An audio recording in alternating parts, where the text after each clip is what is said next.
صباح الخير، ازيكم؟ عاملين ايه؟ النهارده هنعمل اكله اقتصاديه وموفره جدا، وفي نفس الوقت هي طعمها جميل جدا جدا جدا.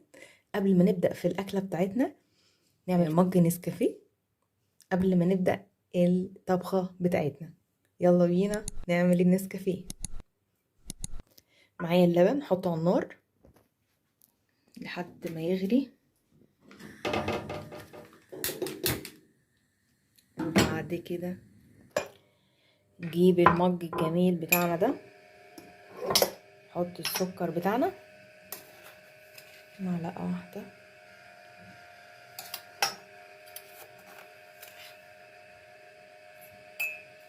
شوية عشان المج كبير، وبعدين نجيب النسكافيه.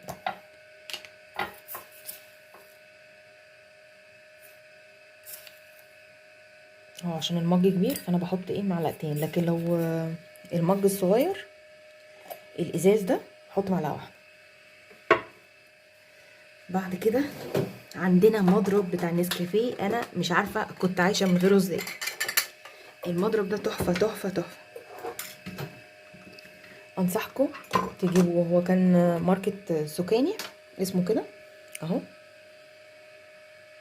سوكاني. كان ب180، كنت جايباه اونلاين، بس جميل جدا. هوريكم بيشتغل ازاي. حط بس سنة مية كده، شيلي المعلقة الاول، سنة مية مش كتير بس، ونبدأ نضرب نضرب نضرب نضرب. قلب الاول، قلب بايدي كده، ويبدأ الضرب.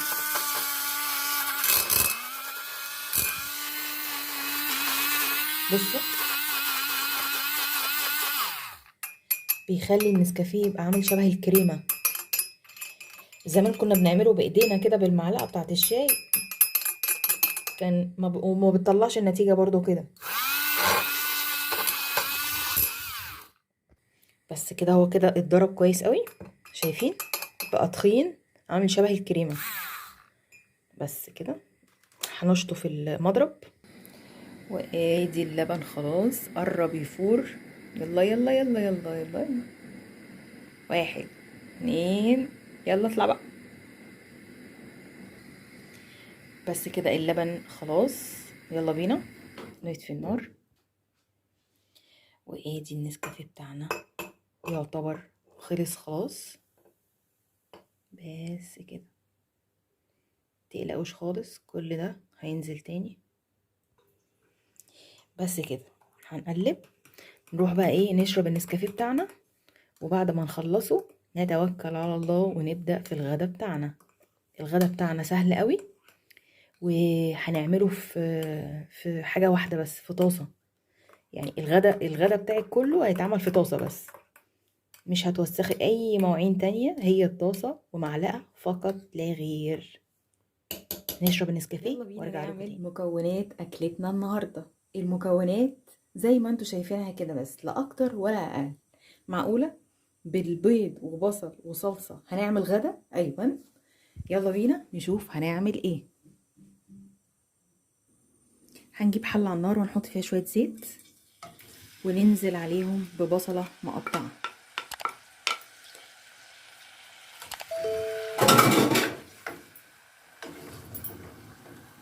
اكله سهله جدا، تقدروا تعملوها بمنتهى السهوله وموفره جدا.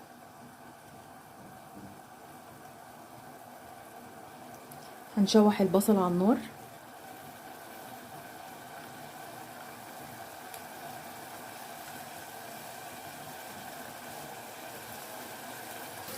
اهم حاجه في الاكله دي ان انت تاخدي بالك من البصله، يعني لازم ايدك تبقى فيها على طول باستمرار علشان ما تتلسعش منك. احنا عايزينها تبقى لونها ذهبي وكلها لون واحد، يعني ما تبقاش حته محروقه وحته مش مستويه لسه. فايدك على النار، ما تسيبهاش غير لما تصفر. الاكله دي قديمه قوي، مش عارفه بقى كل الناس عارفاها ولا لا. وانا شفتها معموله بطريقه تانية، يعني البيض بيتحط صحيح زي البيض العيون كده. بس احنا هنعملها بطريقه سهله قوي على الناس اللي هم لسه مبتدئين، حتى عايزين يعملوا غدوه سريعه. ما بتاخدش ثانيتين على النار، عمايلها كلها على بعضها ثانيتين. اتفقنا؟ بصل على النار في شويه زيت تتحمر، وبقيه المكونات معانا صلصه وبيض. ماشي. الاحسن ان انت تعمليها بعصير طماطم، بس لو ما عندكيش عصير طماطم ممكن تحطي صلصه. اتفقنا؟ هنقلب كده كويس قوي لحد ما تاخد اللون الاصفر الحلو اللي احنا عارفينه. هرجع لكم تاني لما تاخد اللون الاصفر عشان ما اطولش عليك الفيديو. كده البصله بتاعتنا اخدت لون حلو قوي، اللون الذهبي الجميل ده. هنزل بايه؟ معلقتين مثلا صلصه.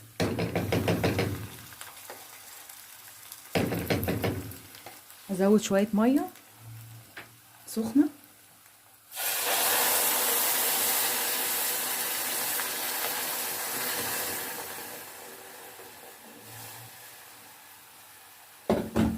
واقلب كويس. هسيبها تاخد لها ايه غلوتين 3 كده على النار، عشان احس ان هي ايه اتسبكت شويه، يعني مش اتسبكت قوي بس يعني مسكت نفسها. ماشي. هنقلب كده كويس. وطبعا زي ما احنا متفقين انا بحب احط التوابل بتاعتي بتاعت اي اكله في الاخر. طبعا احنا هنا مستخدمين 4 بيضات. انت ممكن ببيضه واحده تعملي طبق من الاكله دي يتعمل، يعني تتغدي منه. فاحنا ممكن ببيضه واحده بس نعمل غدا. بس هسيبها على النار تتسبك شويه، تغلي غلوتين 3 كده، وهرجع لكم تاني. انا هنا لحد ما الصلصه بتاعتي تتسبك شويه هعمل حاجه. هجيب البيض احطه في طبق كده غويط،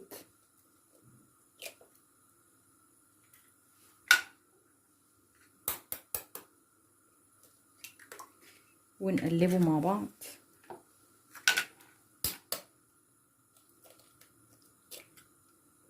عشان نتأكد ان البياض امتزج مع الصفار. تمام. هحط ايه تاني؟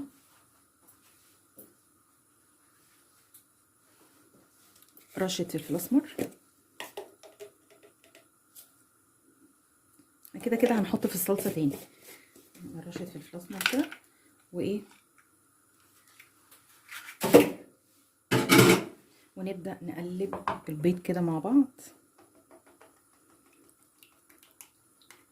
علشان يمتزجوا كويس قوي مع بعض قبل ما ننزل بيهم في الحلة.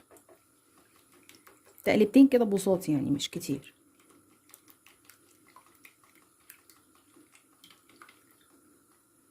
بس كده امتزجوا مع بعض كويس قوي. يلا بينا نكمل. خلاص اخدت هنا الصلصة مع البصلة غلوتين على النار. هبدأ احط التوابل بتاعتي. احط كده ايه شوية شطة،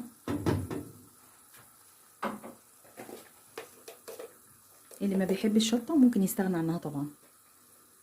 اتفقنا؟ حبة صغيرين اهو. وحبة فلفل اسمر،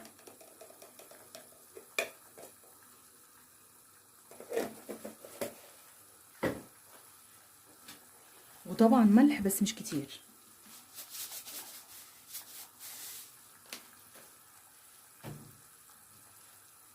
هنقلب كويس عشان التوابل تختلط مع التسبيكة دي. وبعد كده هنعمل ايه؟ ندوق الاول الحقيق بتاعنا محتاجة ملح ولا لا.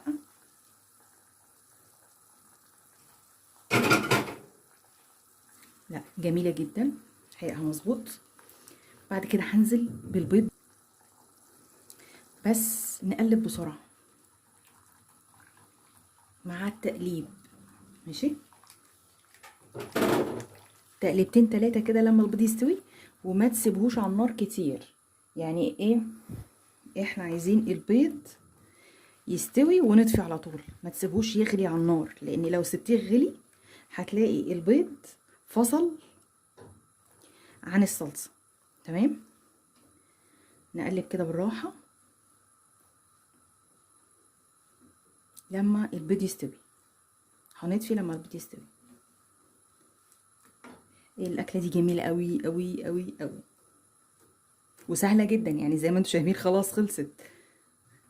يعني الغدوه اهي خلاص.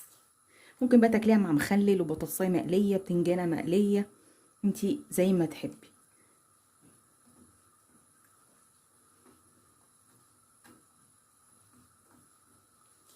اكله سهله قوي وبسيطه جدا جدا جدا جدا، وخصوصا على الناس اللي لسه مبتدئه انصحكم تعملوها.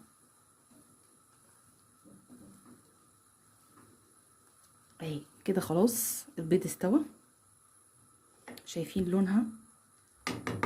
لونها جميل، وطعم البصل احنا اديناله اللون المظبوط، يعني اللون الذهبي ده هو اللون المظبوط، لا تغمقي عن كده ولا تفتحي عن كده، لان البصل هو اللي بيدي لون بقى، بيدي طعم اقصد، هديكي طعم حلو قوي في الاخر. كده الاكله بتاعتنا خلاص استوت، يلا بينا نقدمها في طبق.